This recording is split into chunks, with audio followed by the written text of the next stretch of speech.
আমাদের ভারপ্রাপ্ত চেয়ারম্যান তারেক রহমান অল্প দিনের মধ্যেই মুক্ত হয়ে দেশে ফিরবেন বলে মন্তব্য করেন বিএনপির মহাসচিব মির্জা ফখরুল ইসলাম আলমগীর।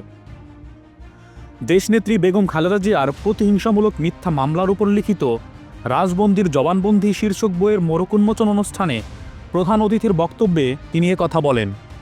তারিখটা ঠিক হলো এমন দিনে যে তারিখে তার একদিন আগে গতকাল ম্যাডাম লন্ডনে গিয়ে পৌঁছেছেন তার চিকিৎসার জন্য মুক্ত অবস্থায়। এর চেয়ে বড় প্রাপ্তি ওদের আর কি আছে? যারা লড়াই করেছে, যে মহিষী নেত্রীর জন্যে তারা জেলে গেছে, গুম হয়েছে, পায়ের নখ তুলে নিয়েছে, অত্যাচার করেছে, একজন এখন সুস্থ হয়নি, আরেকজন হাসপাতালে পড়ে আছে তার স্ট্রোক করে। তারা এইটুকু তো পেয়েছে তাদের লড়াইয়ে। দেশনেত্রী বেগম খালেদা জিয়া এখন মুক্ত, তিনি চিকিৎসার জন্য বিদেশে যেতে পেরেছেন। আমাদের ভারপ্রাপ্ত চেয়ারম্যান সাহেব তিনি মুক্ত হবেন অল্প দিনের মধ্যেই পুরোপুরি কেস থেকে, তিনিও এসে আমাদের মাঝে উপস্থিত হবেন ইনশাআল্লাহ।